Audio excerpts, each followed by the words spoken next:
Abra sua Bíblia em Colossenses no capítulo 3, por favor.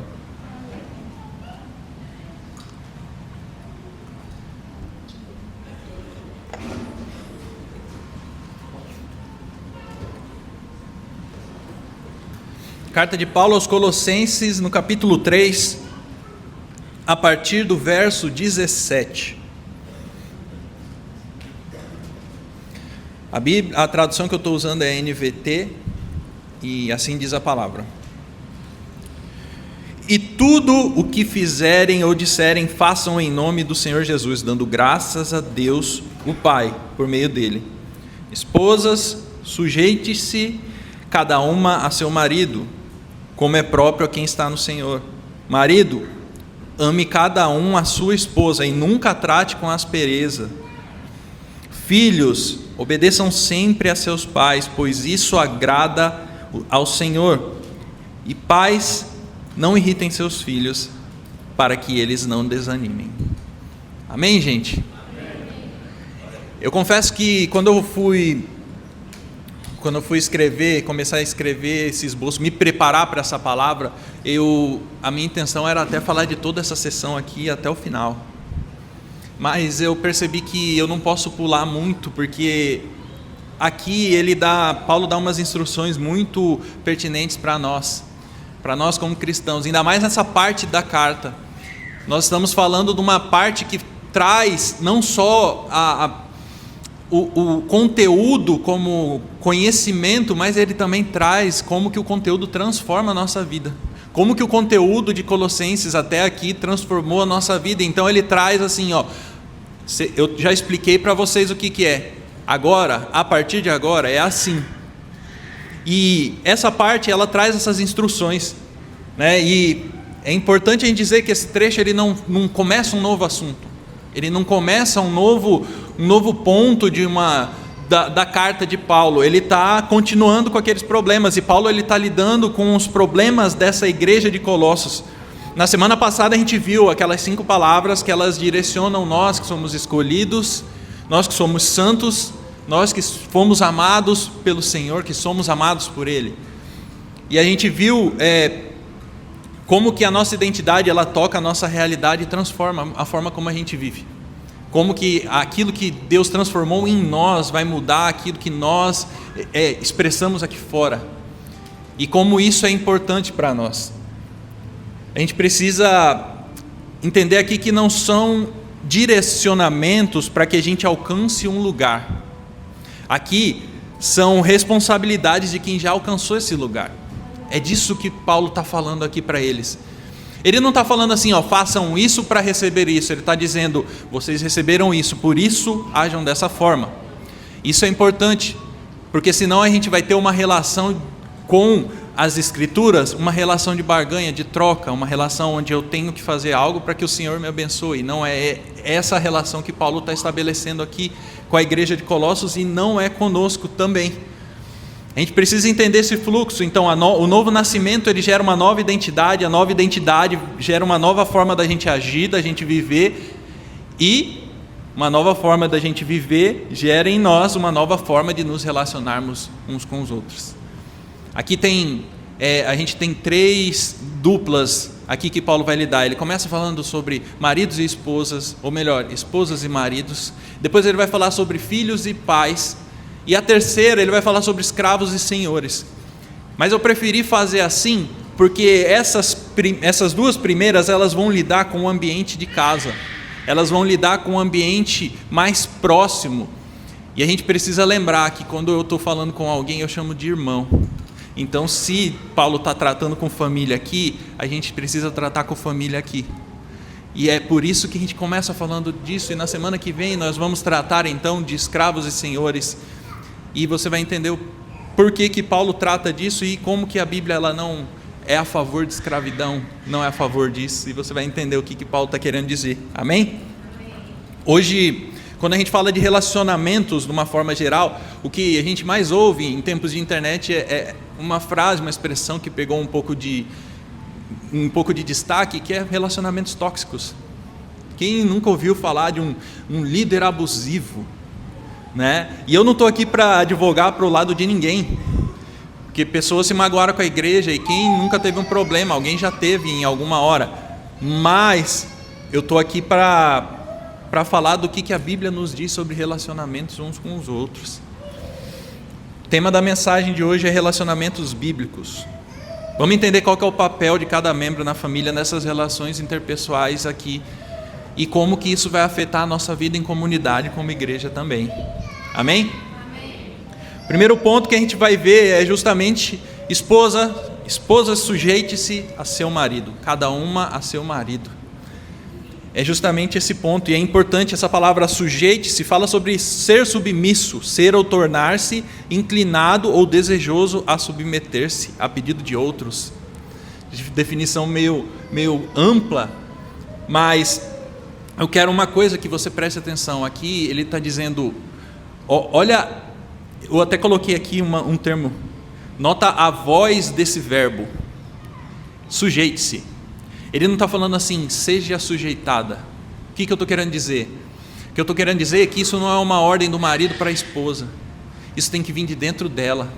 Tem que nascer dela, ela se sujeitar. E aqui a questão não é que Paulo está falando que a mulher é menor do que o homem ou algo nesse sentido. Não é sobre isso. Não é sobre isso esse texto.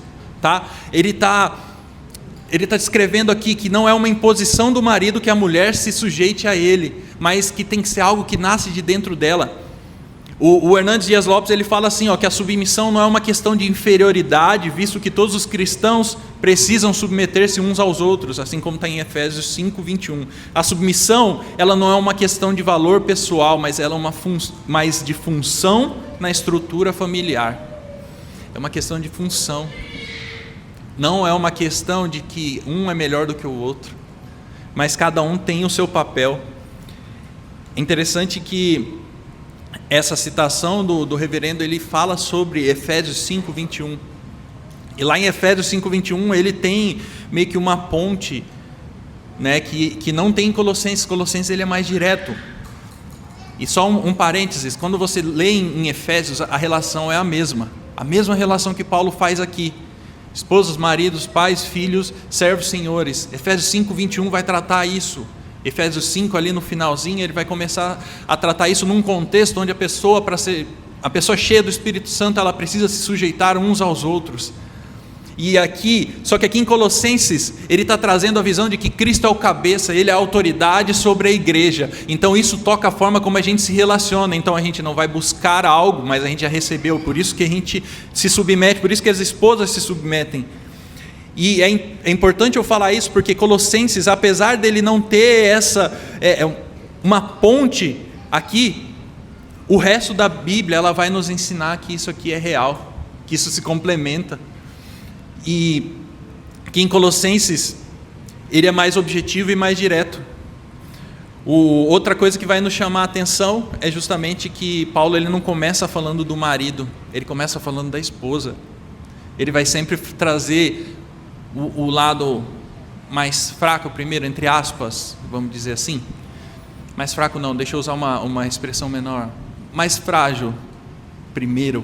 Ele vai trazer primeiro o lado mais frágil, ele vai trazer aquele que precisa se submeter primeiro. Então, ele começa pela mulher, mas ele não começa, e aqui não fala por que ele começa pela mulher, e aqui ele não dá o porquê que ele faz isso.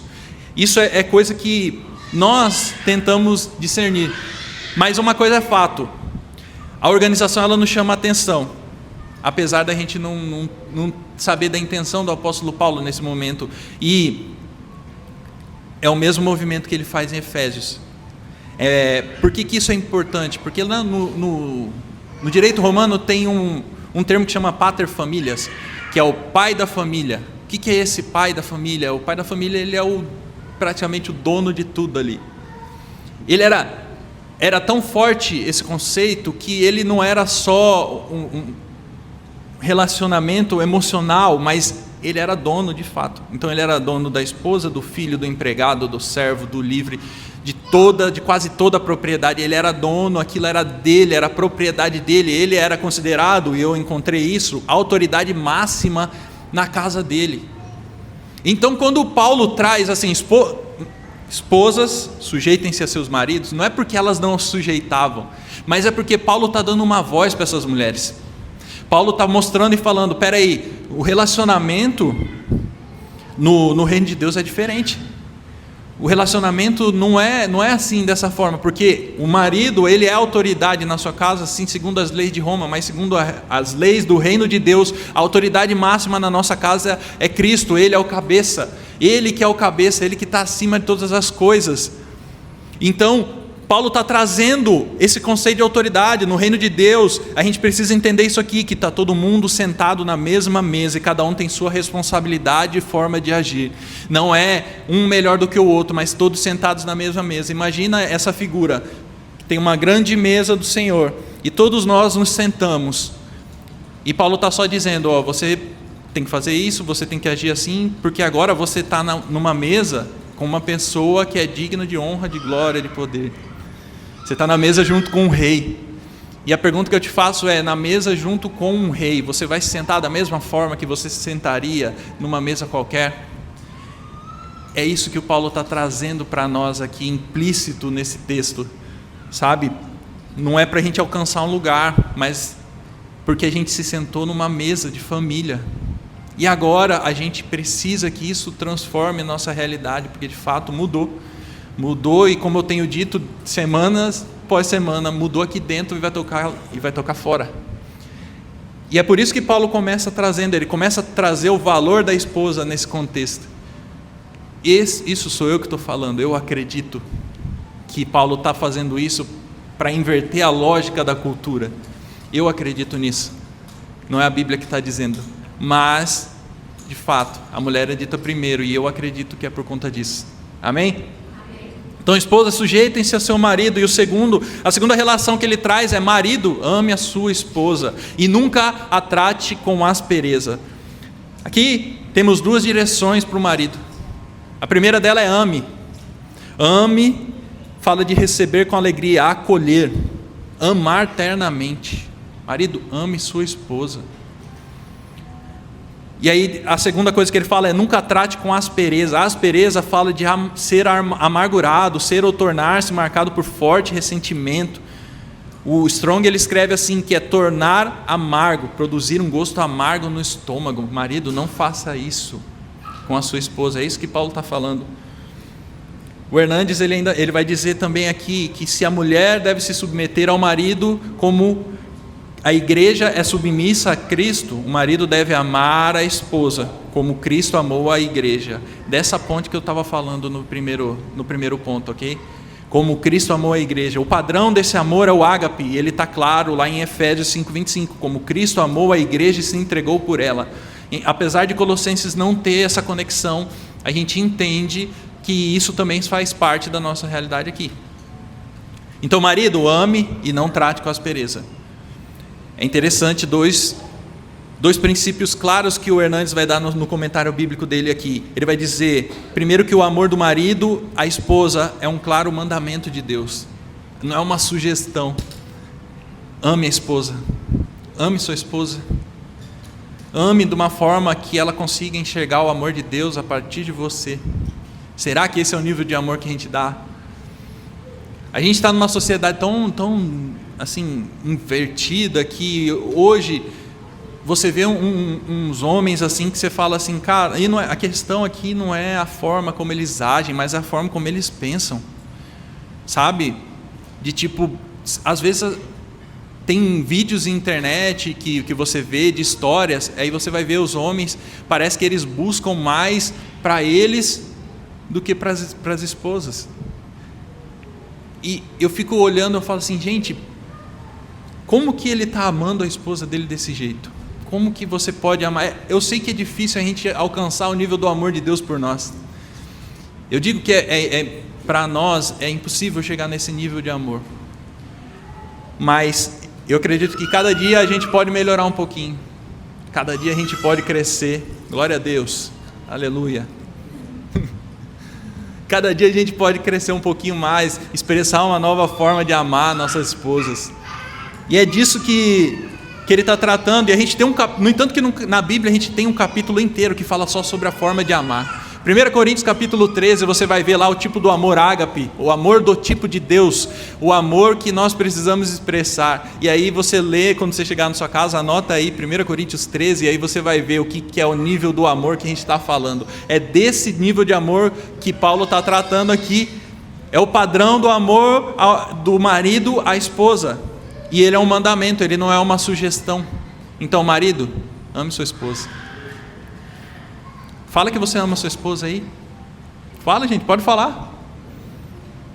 E você que ainda não tem marido, você vai ter em nome de Jesus. E o segundo que ele vai falar é que o amor do marido à esposa impede de agredi-la com palavras e atitudes. Aí tem gente que pensa assim, mas eu não agrido minha esposa, mas você fala de forma áspera com ela. Você trata ela de qualquer forma.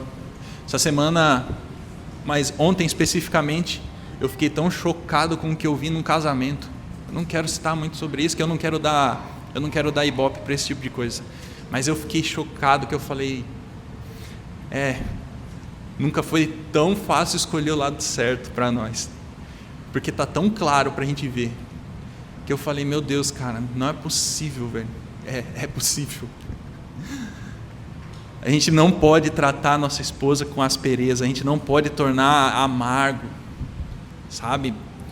Será que no nosso falar a gente está trazendo doçura ou a gente está trazendo amargura para as nossas esposas? Tudo isso aqui é direcionamento, irmãos, não é sugestão. Não sou eu que estou pedindo para vocês, é direcionamento próprio, Paulo impelido pelo Espírito Santo aqui, ordem do próprio Deus. O Hernandes ele vai dizer que em vez de tratar a esposa com amargura, o marido precisa ser um bálsamo na vida dela, um aliviador de tensões, um amigo presente, um companheiro sensível que vive a vida comum do lar, servindo-a e protegendo-a. É esse o nível da entrega que a gente tem que ter. E sabe o que é o mais lindo desse texto? É que a esposa, ela se submete ao marido, mas o marido ele tem um peso de responsabilidade aqui, e muitas vezes isso se inverte na cultura, porque o marido acha que ele tem que ser autoritário na casa. Não, a autoridade é Cristo. Nosso papel é amar a nossa esposa, não tratar com aspereza, não falar de qualquer jeito, é a gente trazer doçura, não trazer amargo na vida delas. Amém? E assim Paulo vai estabelecendo as relações dentro de casa. Então a esposa sujeite-se ao marido e o marido ame a esposa e não trate com aspereza. Ele está mudando a forma como se relacionava. E a gente precisa lembrar aqui que ele está lidando com uma igreja. Ele está escrevendo uma carta a uma igreja, está resolvendo problemas reais daquela igreja, daquele lugar. Então, provavelmente chegou aos ouvidos de Paulo que estava tendo problemas com relacionamentos lá, e ele estava respondendo a essa forma de agir de Colossos. E olha como a palavra é rica, e como isso fala conosco até hoje. Hoje nós temos tantos problemas de relacionamento interpessoais, tantos problemas uns com os outros, sabe? E eu creio que aqui há um restaurar de Deus nas nossas relações, há um restaurar de Deus nos nossos relacionamentos. E aí você está pensando assim, nossa, eu sou solteiro, por que eu estou nesse culto que está falando sobre casamento? Por que eu acordei de manhã para ouvir falar do marido e da esposa? Fica tranquilo, sua parte vai chegar. Amém? Porque o terceiro ponto é: filhos, obedeçam a seus pais. E aqui todo mundo se inclui. Aqui todo mundo está dentro, porque tem alguém que não é filho aqui? Não tem. Filhos, obedeçam seus pais. É interessante que obedeçam também é um imperativo aqui. Não é uma opção. Obedeçam seus pais. E ele vai dizer ainda: obedeçam sempre aos seus pais. A força disso: filhos, obedeçam sempre aos seus pais. Warren Wiersbe, ele diz assim, que o filho que não aprende a obedecer aos pais dificilmente se sujeitará a alguma autoridade quando for adulto. Eu acho que a obediência do filho, ela é pedagógica, sabe? Ele começa obedecendo desde cedo para depois ele conseguir obedecer às autoridades estabelecidas por Deus aqui. Quem não obedece, e eu falo num lugar de... Como que fala? Um lugar de fala? Que diz? Como alguém que passou por isso. Eu não era uma pessoa que era de obedecer muito não, gente. infelizmente eu não tive alguém que me falasse isso. E isso trouxe reflexo absurdamente negativo para a minha vida, um atraso gigantesco. Mas hoje eu posso confirmar que pela palavra Deus está tratando meu coração em todas essas áreas. E se você, quando é criança, e eu creio que é nesse ponto que é importante, você não consegue obedecer seus pais, você vai olhar alguma autoridade, você também vai ter dificuldade de obedecê-las. E é por isso que Paulo está trazendo isso nesse sentido. Então obedeçam é um imperativo, ele não é uma opção. E aí por que então Paulo usa esse tempo, esse verbo, ele usa dessa forma? Porque para a mulher ele diz sujeite-se, e ali fala de uma relação, mas aqui ele está dando um imperativo, né? Obedeçam, e que é literalmente ouvir debaixo de, que é uma instrução. Por que ele faz isso? É porque essa variação ela é intencional, porque aqui, como eu disse, Paulo ele está falando, os filhos precisam, as crianças precisam aprender desde cedo a relação entre autoridade e formação ali da criança. Ele precisa entender isso, porque como que eu não vou obedecer ao meu pai que eu vejo, e como que eu vou obedecer ao pai que eu não vejo? Como que eu, vendo meu pai, eu não consigo obedecê-lo? Como que eu vou obedecer ao Deus que eu não vejo, se eu não entendi esse nível de autoridade que tem aqui? Vocês entendem o que eu estou falando? Faz sentido, gente? Só que aí Paulo acrescenta um sempre aqui. E aí talvez o seu pai não seja cristão, e você vai falar assim, meu pai fala umas coisas aí que são esquisitas, cara. Como que eu vou obedecer ele se ele me leva para um caminho errado? E aí a gente precisa entender se em tudo que ele fala aqui, esse sempre vai falar de em todos os aspectos da vida, em todas as áreas da vida. Isso fala de todas as áreas da vida do filho. E não é que você tem que obedecer toda e qualquer situação, porque a gente tem um padrão aqui. Em Atos 5, 29 fala assim, importa antes obedecer a Deus que aos homens. Se transgride a lei, se transgride a palavra, aí você pode falar não. Do mais, obedeçam sempre ao Senhor, filhos. Obedeçam sempre aos seus pais, filhos. Desculpa.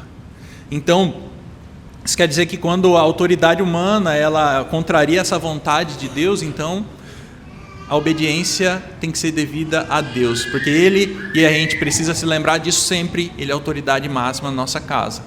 Amém?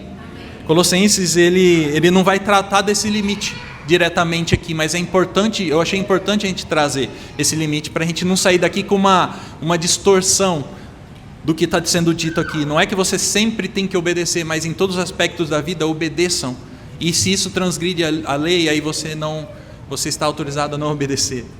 Amém? E ele vai dizer, e aí a gente precisa entender também que obedecer aos pais, isso agrada ao Senhor, porque é isso que o texto fala. O texto fala assim, literalmente, obedeçam sempre a seus pais, pois isso agrada o Senhor. Obedecer aos pais agrada o Senhor. Quando a gente entende essa relação com a autoridade, agrada ao Senhor.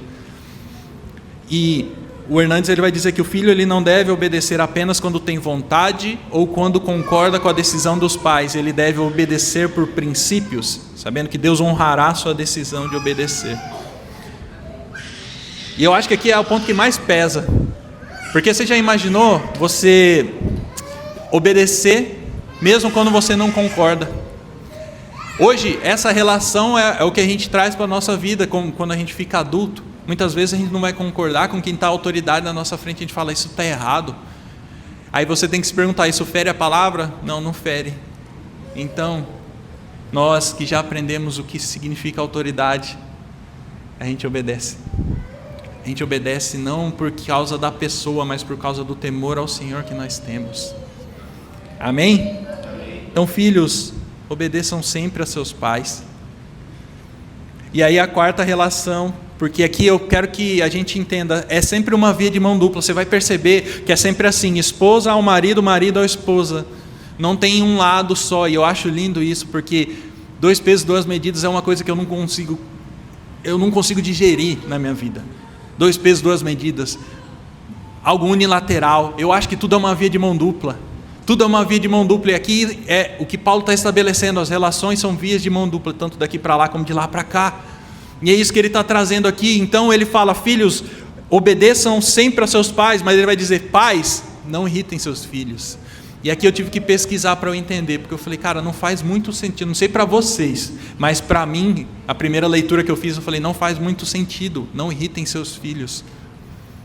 O que isso quer dizer, né? E aí eu fui pesquisar para eu entender o que significava esse não irritem. A palavra irritem aqui é a palavra provocar, desafiar, incitar alguém à ação, como desafiando para uma disputa. É disso que ele está falando aqui. O problema não é tanto a irritação, pelo que eu vi, mas o problema é o resultado que ela gera.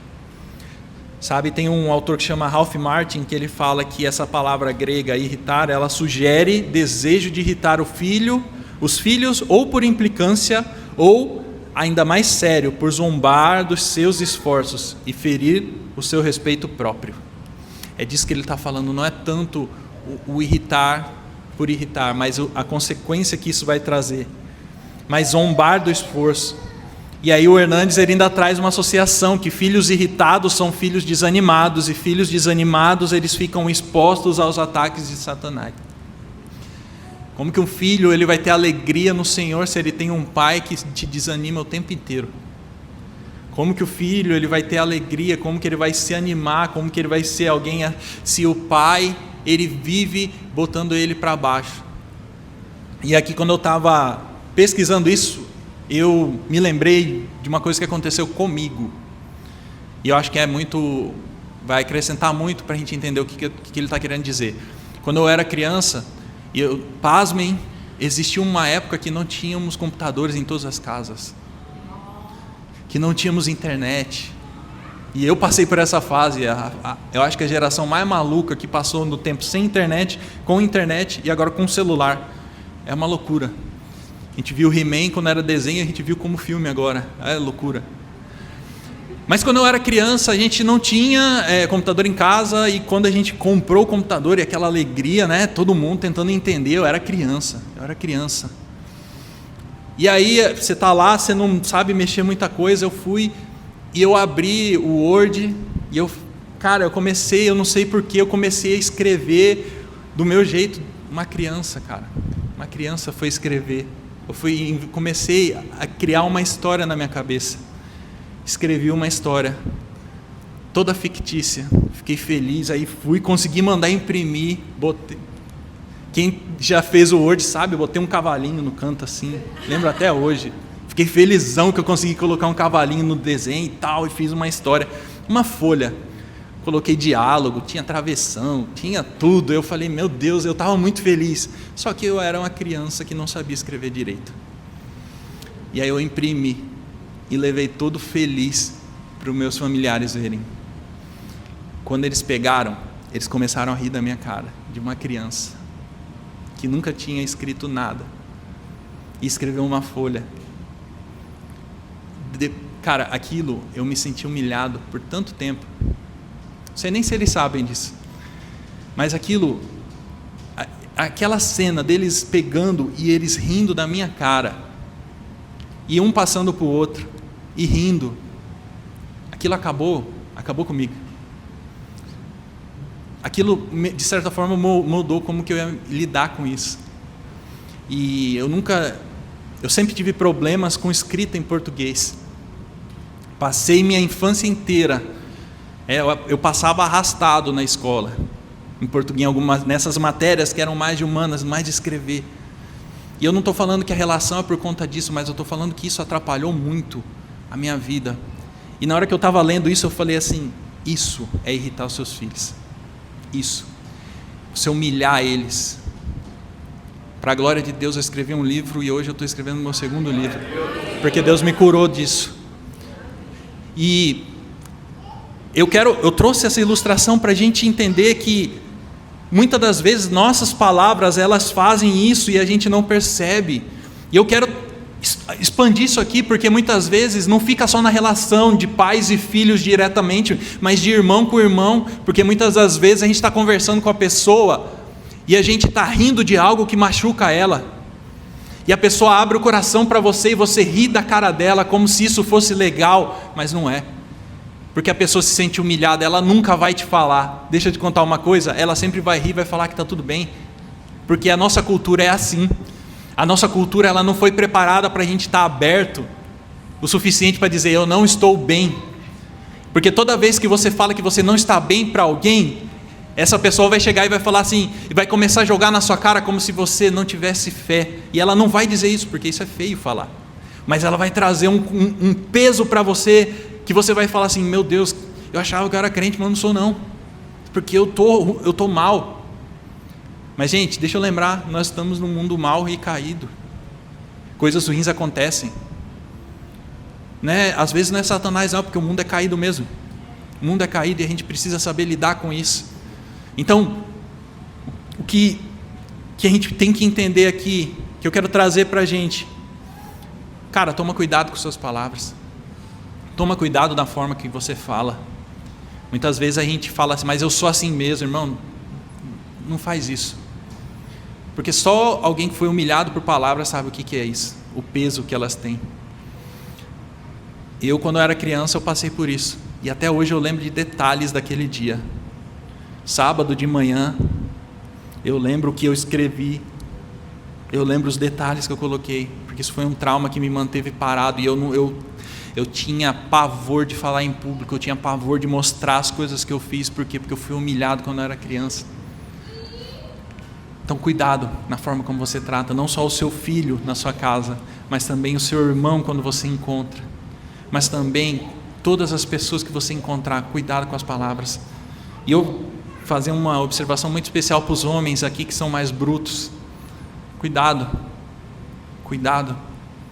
porque às vezes a gente acha que é objetivo, mas a gente está só sendo mal educado mesmo. Às vezes a gente acha que a gente está, não, a gente é direto, é assim mesmo. Não, não é. É porque você não está pensando na outra pessoa. Então isso é um alerta para a gente, que a gente possa ter a forma certa de se relacionar, amém? Então, da mesma forma que a relação entre marido e esposa, entre pais e filhos, também é uma via de mão dupla. Então, filhos obedeçam aos pais e os pais não irritem, incentivem seus filhos, motivem eles a crescer. Cara, a gente precisa parar com isso, de rir dessas coisas que fazem as pessoas chorarem, sabe? Nas nossas relações. Em nome de Jesus.